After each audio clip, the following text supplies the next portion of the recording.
Umabot sa 39.9 milyon ang halaga ng ipinagbabawal na gamot ang nakumpiska matapos ang 35 operasyon ng PNP Drug Enforcement Group mula November 1 to 20 sa iba't ibang panig ng bansa.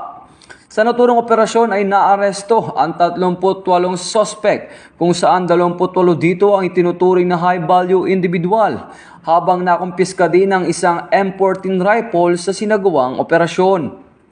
Nakumpiska sa mga anti-illegal drug operation ang 5,161.77 na gramo ng shabu, habang 15,000 na gramo ng marijuana naman ang nakumpiska at mahigit kumulang 15,000 fully grown marijuana plants na may tinatayang kabuang halaga ng 39,900,036 pesos.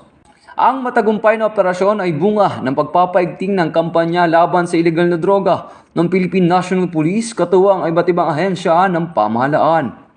Ito ang bagong PNP para sa bagong Pilipinas. Serbisyong mabilis, tapat at nararamdaman.